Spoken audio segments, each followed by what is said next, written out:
Hey guys, welcome back to the Frost Dog Garage. This week I have been working on the Factory 5 Mk5 Roadster complete kit. I've been working on some of the wiring, and as wiring goes, I needed a little bit of a break. So as you can see here, I've decided to jump into the dash and just start to tackle that. As you can see, I've completely covered the dash with some tape just to protect the carbon fiber. It is a very nice piece. The carbon fiber is very high quality, so I just want to make sure I protect it.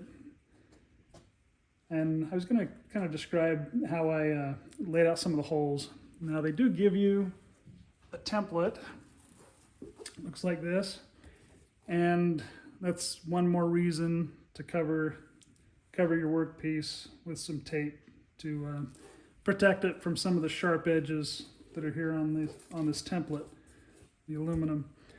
They've already got holes here for the standard layout of the gauges, which I plan on going with. And then here on this side, they've got the holes that you would mark for the two large gauges, the attack and the speedometer. And then here, based on which roadster you're doing, they lay out where the steering column holes would be cut. It shows, Mark 3 and 4 and 1 and 2 here.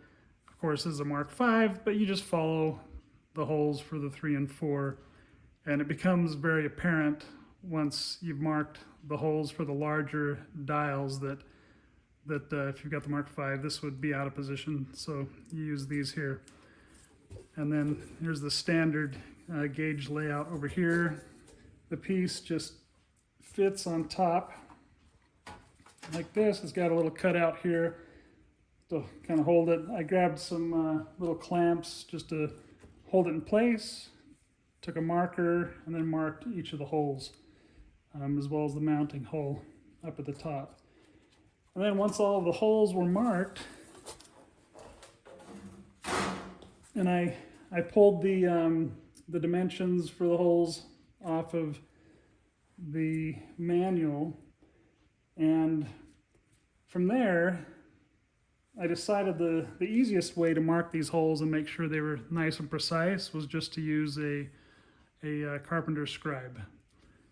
And so if if someone hasn't used a carpenter's scribe before, all you have to do is turn this little dial here. It'll either expand or retract the pointer and the pencil, and then you line it up with a tape measure or a ruler to get the exact measurement you want, which would be half the diameter of the circle or its radius.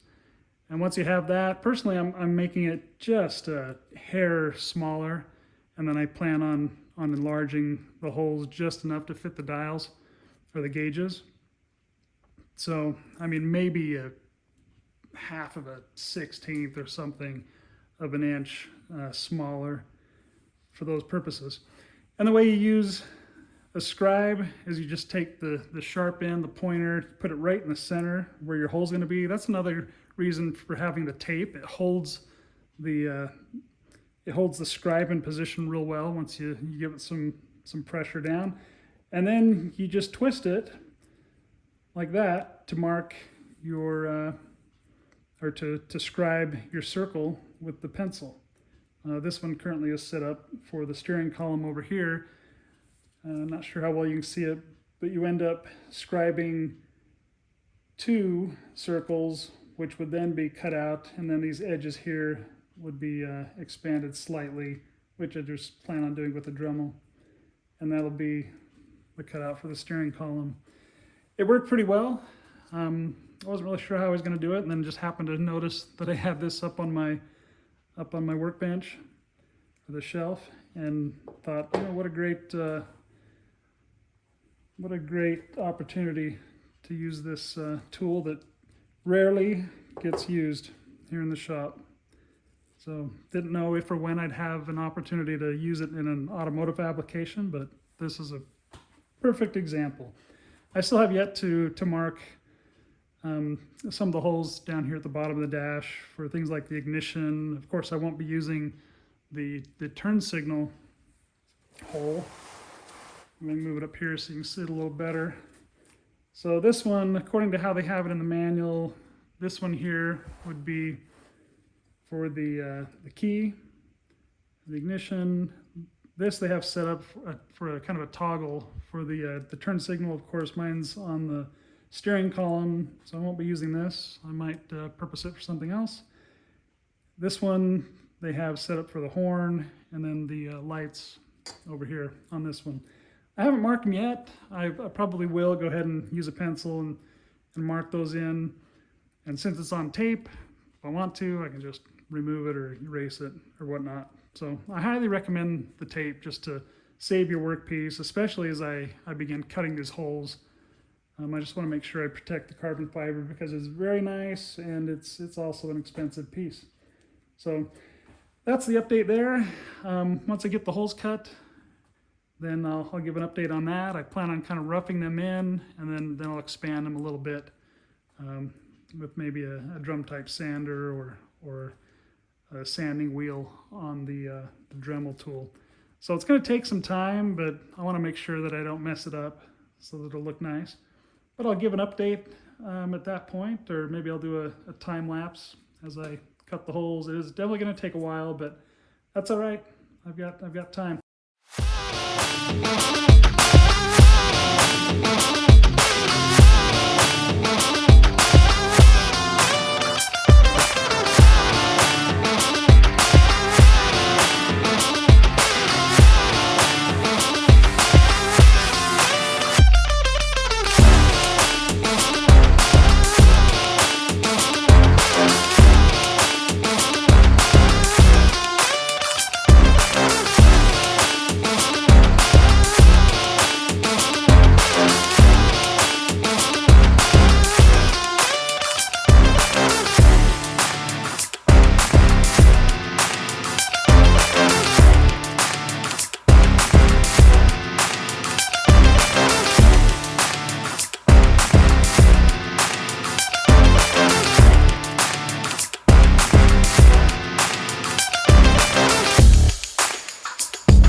All right, guys.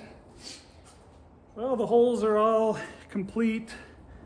Cutting this stuff is a messy affair, so I just kind of left my running clothes on after my run this morning and figured I'd go take a shower after finishing this. But as you could probably see in the time lapse, it's just a process of basically drilling the holes and then expanding them a little bit. I just have a Dremel with the just a sanding bit.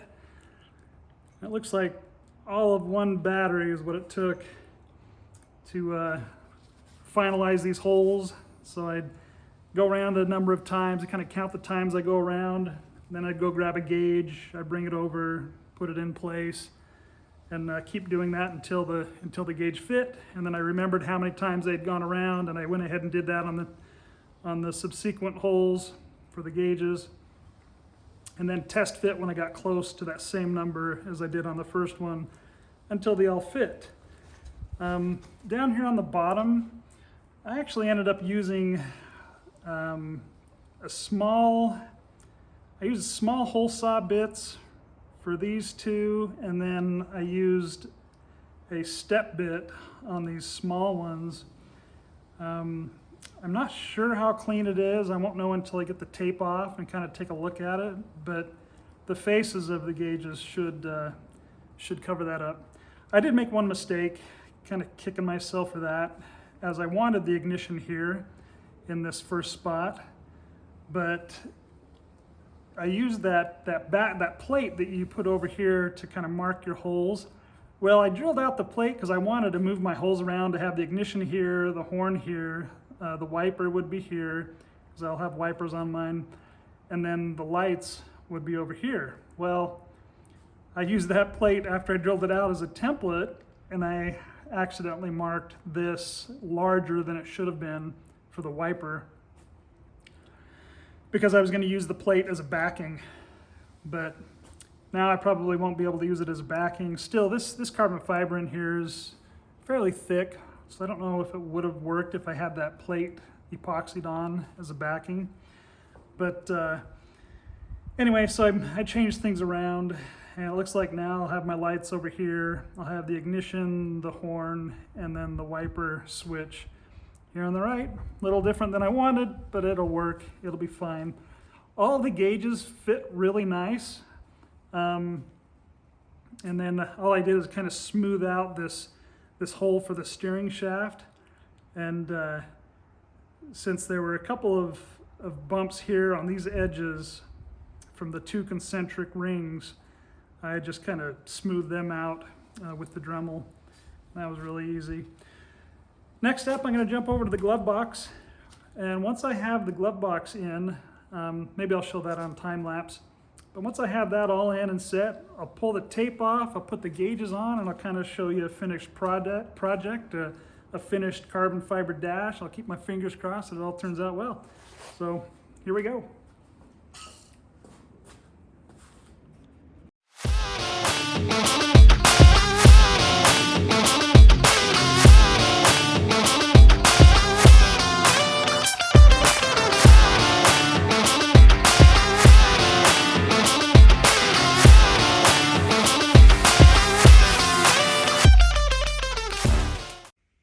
As I'm sure you've noticed, I gave up on the time lapse. I ended up running into some issues, and it just one thing kind of led to another, and so I finally gave up on it, and I just went through and finished it. But I'm going to do a reveal here and then kind of tell you my process, how I went about things for those that are considering doing the carbon fiber dash. So here it is, finished product. Personally, I think it turned out really nice. I decided to go with black gauges. They don't come that way. I painted them. So I ended up masking off each gauge, the fronts and the backs, only leaving the ring exposed. And then I ended up using the box that came in. And these are the Speed Hut or the vintage factory 5 gauges. But I used this box just to hold the gauges, and I would take one out, painted it by hand. I mean, well, I painted it with spray, but I held it by hand. And after I did each coat, I would just set it back in its slot while it dried, and I didn't mess up the paint job by doing it that way. That worked really nice. So that's one little hack, something that'll work well if you do decide to paint your gauges. So again, overall, the carbon fiber is very nice, and I'm happy with it.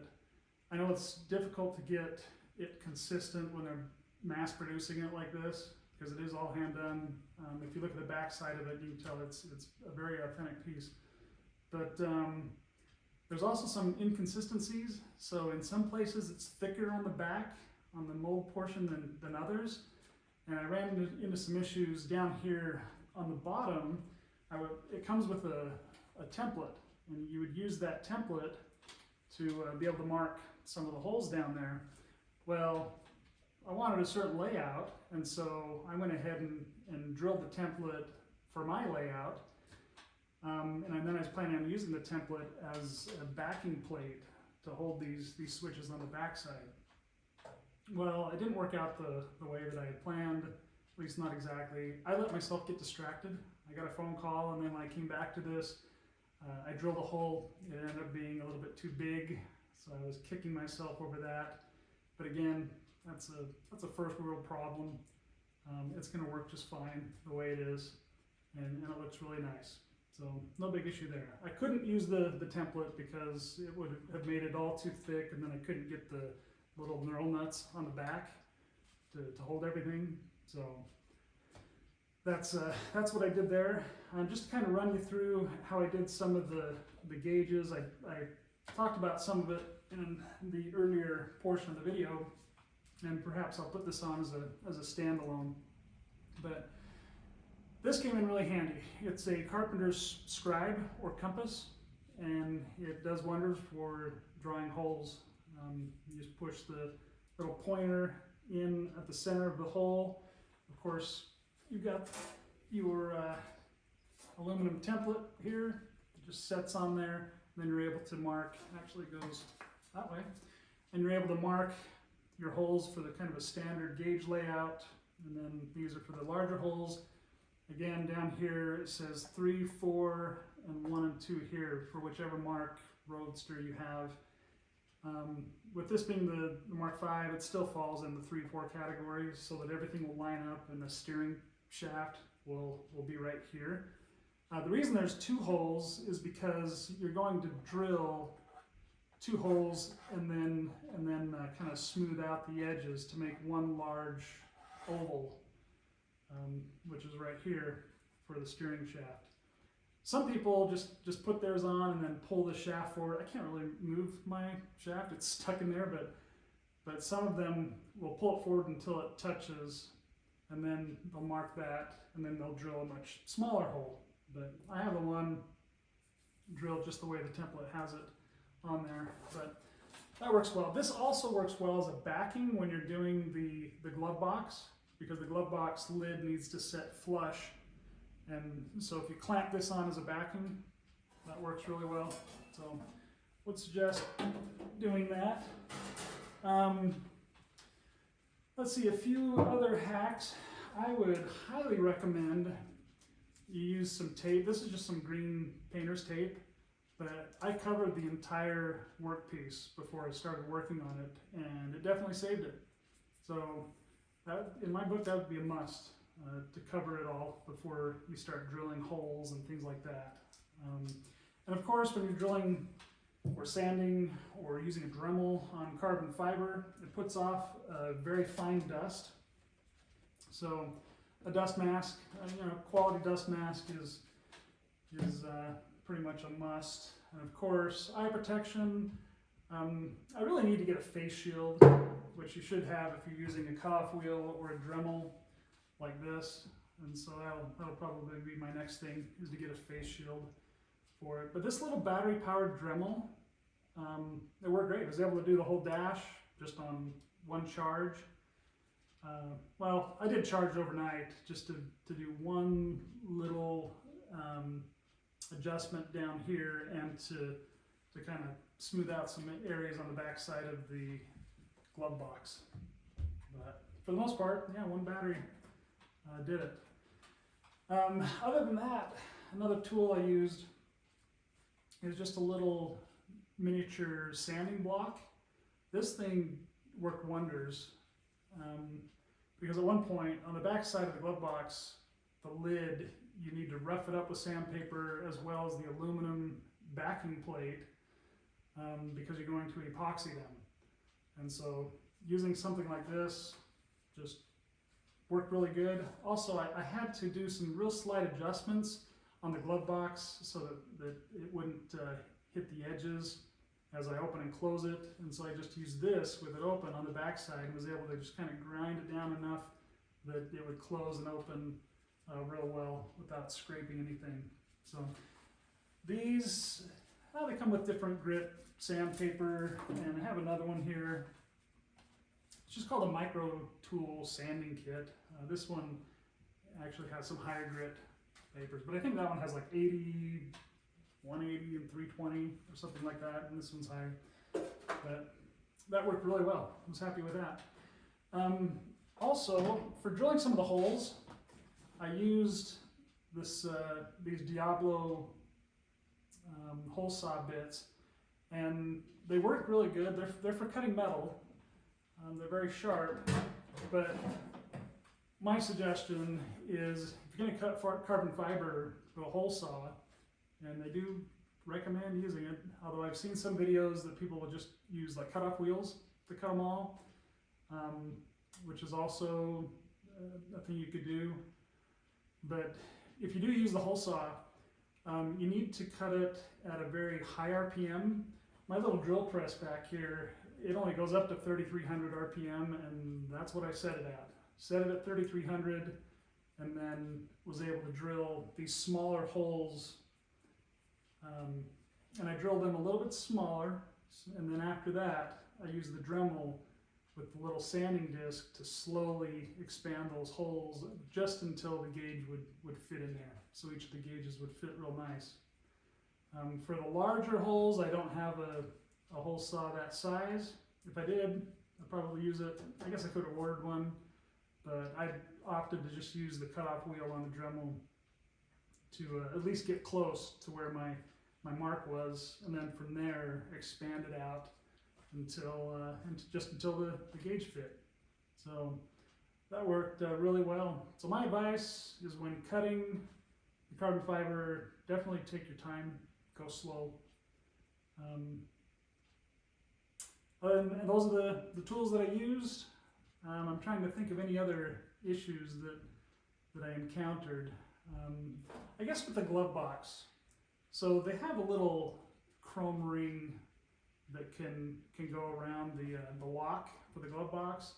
As you can see, I'm trying to reduce the amount of chrome on this build. It's just the look that I'm going for. It's more of a blacked out type look.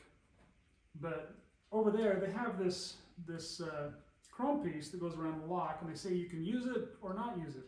Well, I didn't want to use it, but the glove box lid comes with a pre-cut oval cutout in it for the lock that doesn't fit. You still have to expand it, make it bigger for the lock that was sent with the kit. And even by doing that, there's just a sliver down below there that is exposed or basically goes through. So the hole is just a little bit too big, and it's oval at the bottom for that lock. You can't really see it. You can't notice it. I notice it, but I don't know that anyone else will. Maybe I'll put something on the back side that'll just kind of black it out and you won't be able to see it at all, even if you're looking at it with a microscope. So the glove box, a couple other issues. Like I said, some of the holes for the dash come that way. On the back side, the actual glove box portion of it, the plastic portion of it, the holes are already drilled, and they're already drilled in the back of the carbon fiber there, but my holes didn't line up exactly, so I had to take a drill bit to them, and that was a little bit frustrating. Also, the carbon fiber on mine, on the back, I guess I can kind of show it maybe a little bit, but here, so on the back side, what you can't really see, but you know, as you go through and build it, there's an aluminum backing plate that these screws here are going through, and it kind of holds everything together, just kind of sandwiches it together. Well, the carbon fiber here on the back side was a little bit thick, so that backing plate would kind of rub up against it. So don't be surprised if you got to do a little massaging in there, or a little sanding, or maybe cut that piece just a little bit so that everything fits nicely. But that's a possibility. Each one's going to be a little bit different, which I understand. Also, as you can see, this has got a little give down here at the bottom, which I don't really like. So I'm definitely going to put some type of a bracket or support down there just to support it and give it a little more rigidity. And then I think everything will work just fine after that. But it's definitely got too much give down there. I want it to be a little more secure. I think those are all of my notes.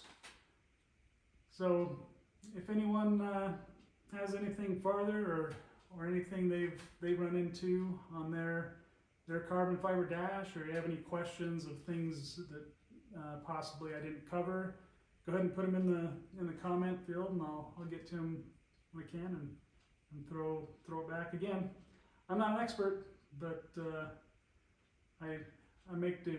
I just try and take my time. I'm learning this process just like everyone else going through it, except for the guys that have done 6, 7, 8 builds, but I can learn quite a bit from them as well. Again, if this helped you out, share, like, subscribe. and I'll do the same on yours. And until the next video, which will probably have something to do with wiring, which is going slowly but surely, probably more slowly than surely. It's a process that I'm kind of learning and trying to work out. There are some inconsistencies in the information from the build manual and things you see online, or some of the older Mark 1s through 4s. They're slowly updating things, but I'm hesitant to start cutting wires when there's no need because of the updates. Kind of like the steering, the turn signal. On this one, I guess you just plug it into the harness. But on the other ones, they have you cut this wire and that wire, and so I've been trying to filter through all that. Anyway, that's neither here nor there. Until next time, you guys enjoy your builds, and I certainly enjoy watching those of you that put videos out and information on the forums. So it's a fun adventure, and I think it all turned out great. So until next time, you guys take it easy. We'll see you.